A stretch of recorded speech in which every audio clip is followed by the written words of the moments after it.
Queridos irmãos e irmãs, estimados internautas, a graça de Deus nos permite celebrar como comunidade esse 22º domingo do tempo comum. Aquilo que nós ouvimos na liturgia é muito belo e profundo, por isso é preciso tomar muito cuidado nessa reflexão. Se nós não nos aprofundarmos naquilo que nosso Senhor reflete conosco através dessas leituras nesse domingo, corremos o risco de fazer desse evangelho uma ideologia nociva. Corremos o risco de reduzir o evangelho de nosso Senhor a uma ONG que pratica a caridade pela caridade. Corremos o grande risco de inserir, junto às palavras de nosso Senhor, uma ideologia marxista, socialista, comunista. Não é isso que nosso Senhor nos diz no Evangelho. Presta bem atenção naquilo que nós ouvimos.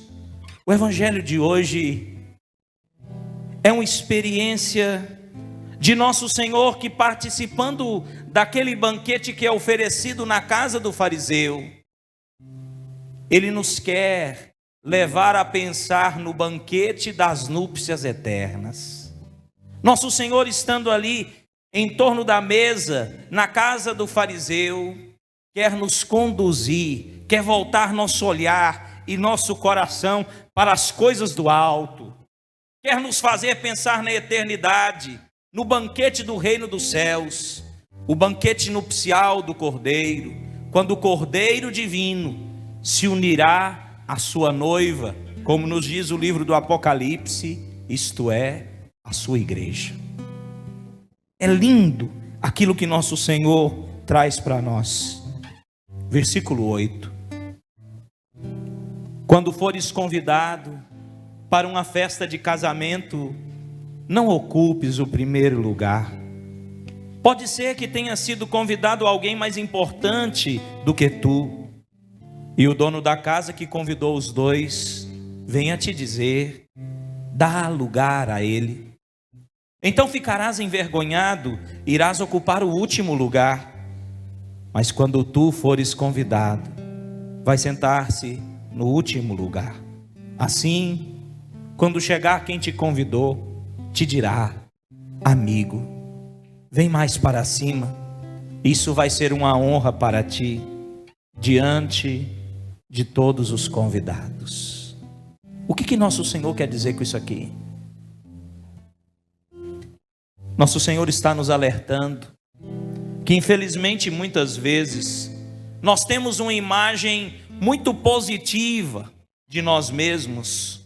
Não que devemos ser negativista, ter uma baixa estima, mas não é isso.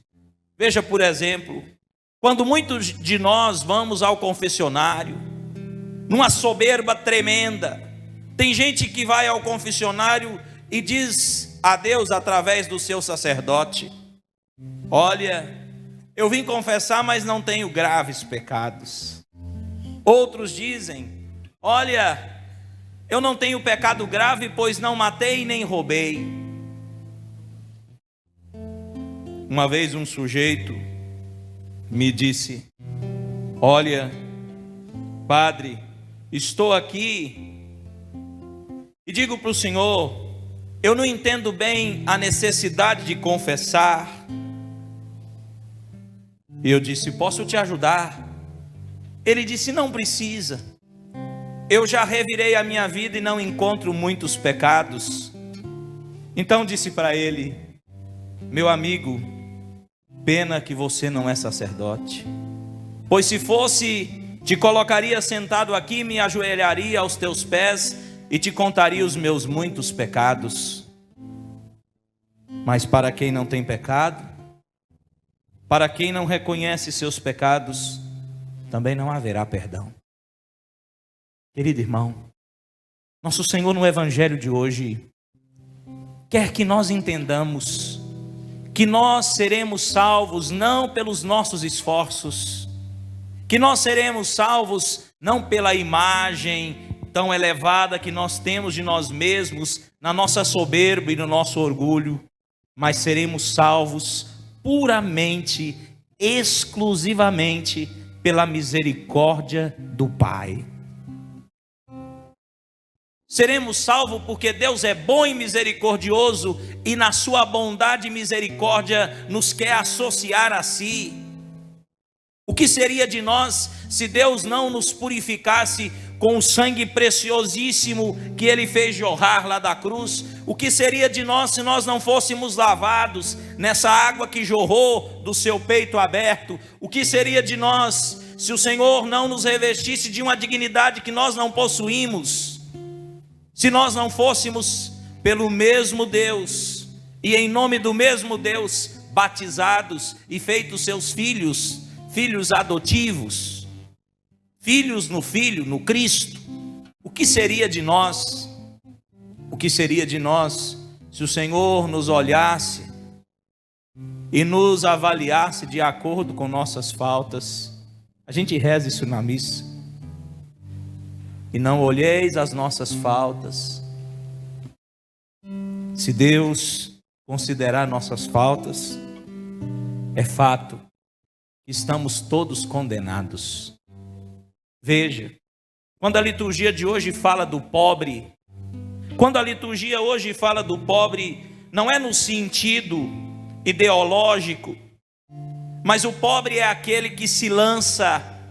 O pobre é aquele que, reconhecendo a sua limitação, sua miséria, sua indignidade, se lança com confiança plena e irrestrita nos braços do Pai. Não sei se vocês se recordam, mas um dia partilhei com vocês uma experiência muito marcante da minha infância. Numa noite de domingo como essa, com meu pai e minha mãe, eu tinha cerca de 2 anos e meio. Fomos jantar na casa da minha avó. Chegamos mais cedo, por ali ficamos. A janta foi preparada, tomamos todos a refeição. E depois nos sentamos na sala para partilhar, para dividir a alegria de estar em comunhão um com o outro, de ser família. Embora fosse tão novo, me lembro bem daquela noite. Aquela foi a última noite que eu tive comigo meu pai saudável. Naquela mesma noite, o meu pai foi vítima de um AVC. Me lembro bem daquela noite na sala. Havia na casa da minha avó um jogo de sofás, desse antigo, de 3 lugares, 2 pequenos e um maior. Me lembro que naquela noite, ali na sala, meu pai, minha mãe, minha avó, eu ia brincando pelo sofá, ia passando do colo da minha avó ao colo da minha mãe à minha avó. E depois eu chegava bem na pontinha do sofá e me lançava, me jogava em direção ao sofá que o meu pai estava sentado. E o meu pai me tomava nos seus braços e me colocava de novo lá na ponta do sofá maior. E eu vinha passando e novamente me lançava sem medo, porque sabia que havia ali alguém em quem eu podia confiar. Alguém que estava ali para me sustentar, que tinha força suficiente e amor suficiente no coração para não me deixar cair, para que nenhum mal me acontecesse. Guardo com carinho aquela lembrança. Passado aquele momento, fomos embora para nossa casa e naquela noite acordei com minha mãe, que dizia: venha, venha, vamos logo, vamos logo. O seu pai está passando mal, precisamos de socorro. Me lembro bem da cena daquela noite. A ambulância chegando lá em casa, o meu pai levado ao hospital, depois no braço da minha avó no hospital, a ambulância que saía ligeira em direção à capital para mais recursos. Mas o que me faz marcante aquela noite foi a segurança que eu experimentei no colo, nos braços do meu pai.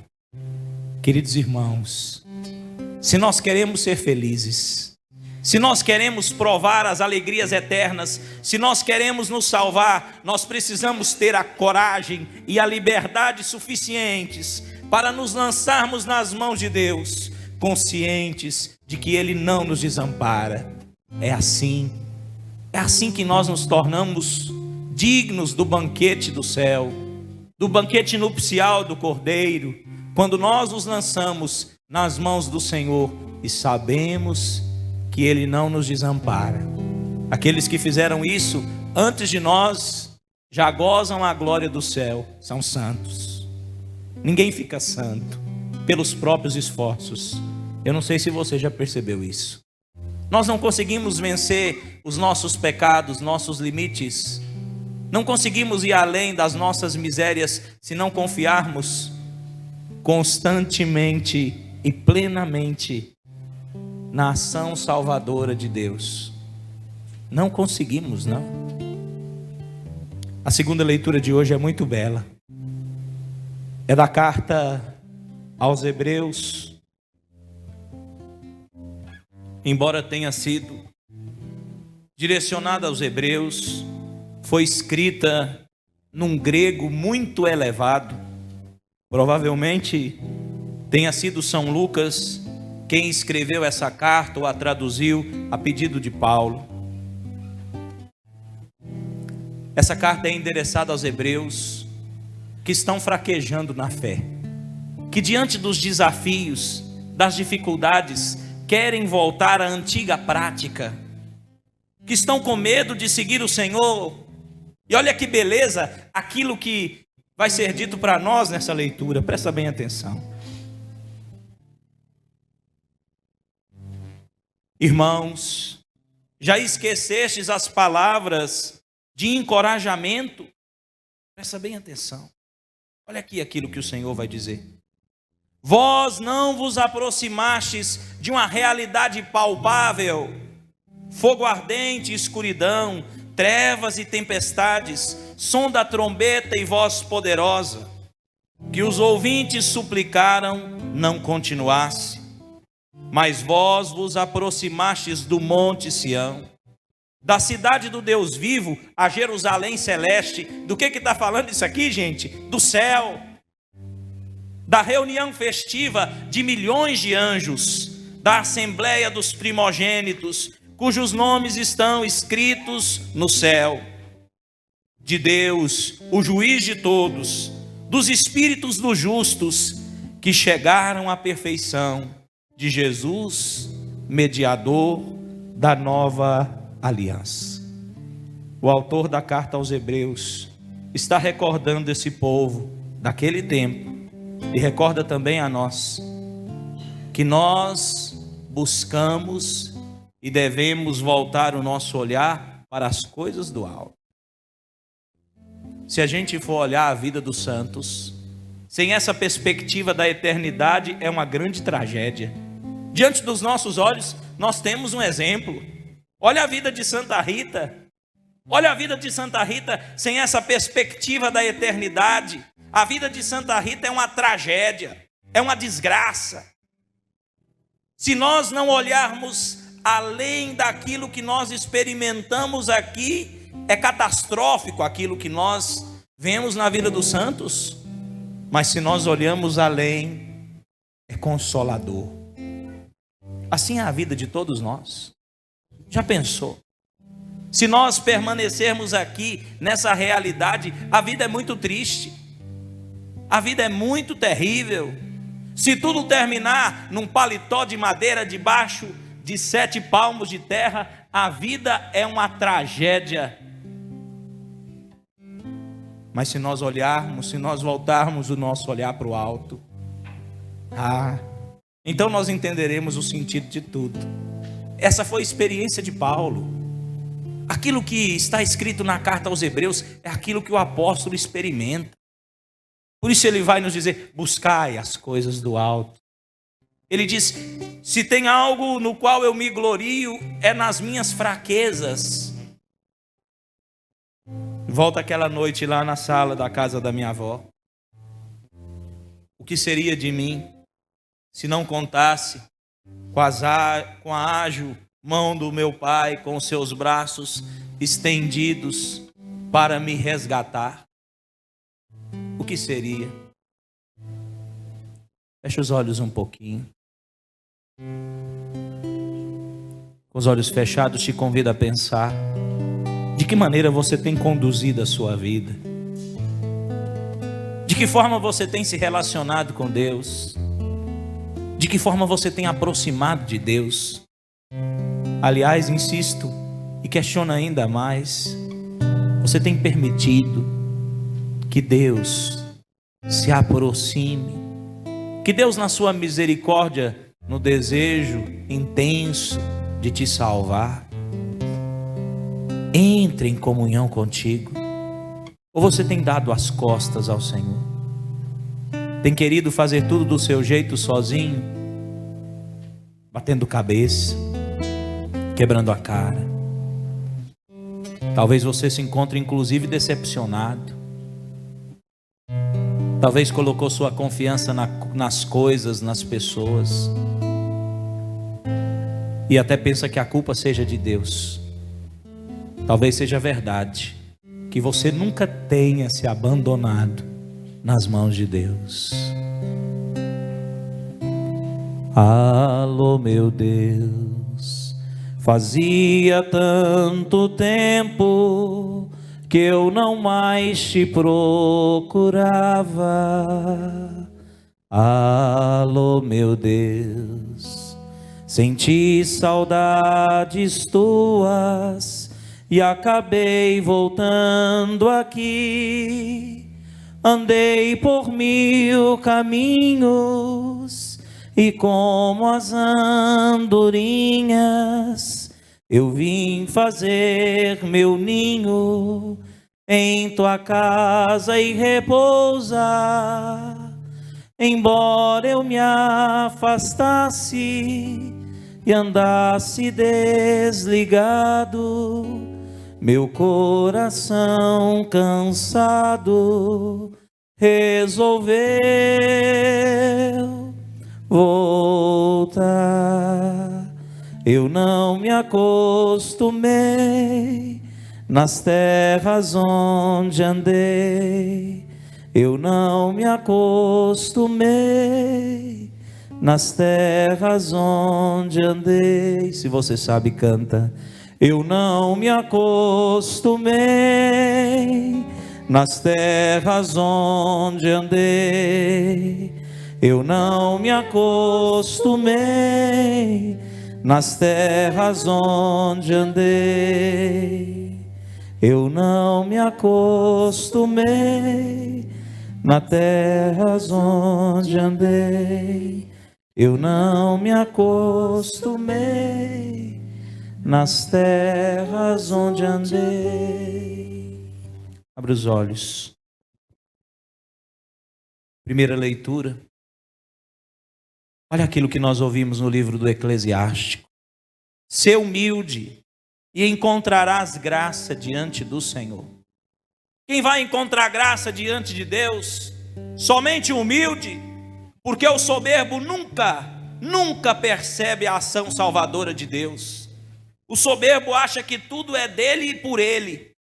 O soberbo acha que conquista tudo com o próprio esforço, pelos próprios méritos. Somente o humilde olha para Deus e lhe louva e agradece, porque sabe que tudo é providência das mãos de Deus. Foi isso que nós ouvimos no Salmo. Se você acha que estou falando coisa da minha cabeça, pode retomar o Salmo. Retome depois na sua casa e leia. Se não é uma experiência, uma narração que o salmista faz da providência de Deus. E ele fala com propriedade, porque por certo já experimentou. Eu não me acostumei nas terras onde andei. Eu não me acostumei nas terras onde andei. Olha como termina o Evangelho. Versículo 13. Pelo contrário, quando deres uma festa, convida os pobres, os aleijados, os coxos, os cegos, então tu serás feliz. Para não ter espaço para quem faz uma interpretação mal feita dessa palavra, nosso Senhor diz aqui nas últimas frases: porque eles não te podem retribuir, tu receberás a recompensa na ressurreição dos justos. Presta bem atenção, o que é que nosso Senhor está dizendo para nós? Nosso Senhor quer nos conduzir a esse amor verdadeiro, a esse amor gratuito, a esse amor que não espera nada em troca, a esse amor que não é mesquinho, a esse amor que não é interesseiro, a esse amor que não ama porque quer ser amado. Nosso Senhor quer nos conduzir a essa verdadeira alegria. E me perdoe, eu não sei se você já fez essa experiência, mas se já a fez, você entende o que eu estou falando. É amar e ter como única motivação para amar, amar, sem esperar nada em troca. Imagine, tantos homens e mulheres experimentam isso de maneira tão bela, como os santos, como os homens e as mulheres de Deus que se dedicam à missão. Pensemos numa Santa Madre Teresa de Calcutá, que ia pelas ruas, que cuidava dos moribundos, dos enfermos, dos doentes, dos abandonados, daqueles que não tinham nada nem ninguém, e não fazia isso por ideologia, mas fazia por causa de Cristo. Um dia, uma dessas repórteres desavisadas aí, de uma mídia qualquer, foi entrevistar a Santa Madre Teresa de Calcutá, e sem saber com quem falava, acostumada com as honras e as baixezas desse mundo, ela então se volta para a Santa Madre e diz para ela: Madre, isso que a senhora faz, eu não faria por nenhum dinheiro no mundo.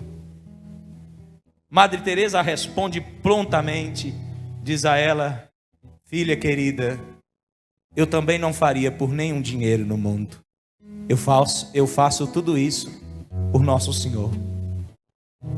Não é por dinheiro, não é esperando nada em troca. É isso que nos diz o Evangelho. Não é esperando nada em troca, porque eu sei que não poderão me retribuir, mas eu faço porque encontro neles nosso Senhor. Essa mesma Santa Madre fazia experiência e exigia das irmãs da sua congregação, antes de sair às ruas para encontrar os doentes, enfermos, abandonados, os pobres, primeiro, elas deviam ficar por 2 horas em adoração na capela do Santíssimo. Somente quem encontrou o Senhor, somente quem encontrou verdadeiramente o Senhor pode vê-lo no irmão. Somente quem encontrou o Senhor, encontrou nele a motivação para amar, é capaz de encontrar o Senhor no outro que não nos apetece, viu? No outro que não tem beleza, no outro que não tem nada a nos oferecer, no outro que não atrai os nossos olhares, mas que ao contrário nos causa repulsa, asco, do qual nós queremos humanamente dizendo nos afastar. Queridos irmãos, nosso Senhor termina o Evangelho dizendo: porque eles não te podem retribuir, então tu serás feliz e receberás a recompensa na ressurreição dos justos. Ou nós aprendemos a amar do jeito certo, Ou nós aprendemos essa lição com o Senhor, ou nossa vida perde o sentido. E aí nós vamos andar por aí como nós cantamos na canção. Andei por 1000 caminhos e como as andorinhas eu vim fazer meu ninho em tua casa e repousar. Embora eu me afastasse e andasse desligado, meu coração cansado resolveu voltar. Que Deus permita a todos nós, a cada um de nós, fazer essa experiência. Fica de pé, canta comigo.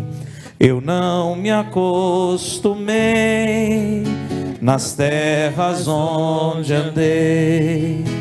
Eu não me acostumei nas terras onde andei.